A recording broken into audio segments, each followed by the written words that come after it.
सतत मुख्यमंत्री सांगत असतात की होय त्यांनी केलं, चुकीचं आहे, चुकीचं खोडून काढणार मी, ते म्हणजे कोस्टल रोड. आता राजसाहेब माझे काका असल्यामुळे थोडी लिबर्टी घेतो. तो फोटो आहे का, लाव रे तो फोटो.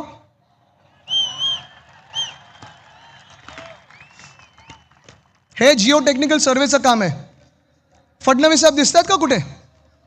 जिओ टेक्निकल सर्वे म्हणजे जेव्हा काम होतं त्याच्या आधी जी प्राथमिक तयारी करतो की खालती खोदताना दगड कुठचा असेल, किती खोलीवर जायला पाहिजे, माती कुठच्या प्रकारची आहे. मुंबईत खास करून बसॉल्ट रॉक लागतो. मी आहे, उद्धव साहेब आहेत, मला वाटतं देसाई साहेब दिसत आहेत, अजय मेहता साहेब दिसत आहेत. आणि आम्ही बोटीतून गेलो होतो. भाजपासारखं नव्हतं केलं की शिवस्मारक बांधायचं म्हणून बोटीतून जाऊन जलपूजन केलं आणि मुंबईकरांना फसवलं. असं कधीच केलं नाही, कधीही करणार नाही. हे काम आम्ही करून दाखवलेलं आहे. पुढचा फोटो आहे का भूमिपूजनाचा? हा भूमिपूजनाचा फोटो. दिसतात फडणवीस साहेब कुठे? चला, फडणवीस साहेबांना 3000 रुपये देतो. दिसतात का बघा? बिलकुल 100% देतो, 2 तासात देतो.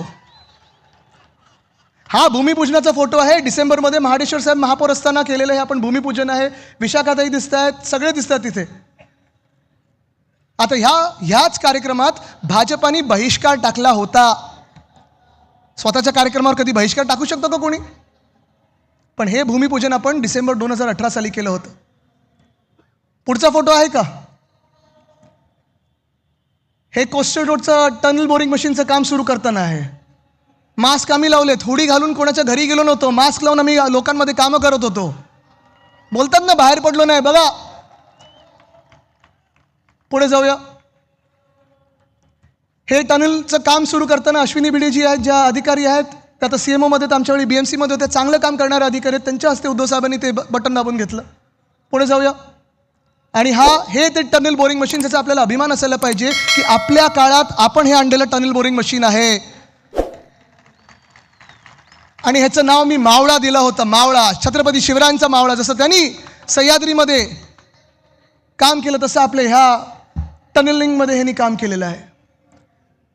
पण ही सगळी कामं जी आहेत ही आपण अभिमानाने केलेली आहेत. आणि ही सगळी कामं छाती ठोकपणे हे सगळे आपले उमेदवार जेव्हा घरोघरी जात आहेत तेव्हा सांगत आहेत की होय आम्ही करून दाखवलं.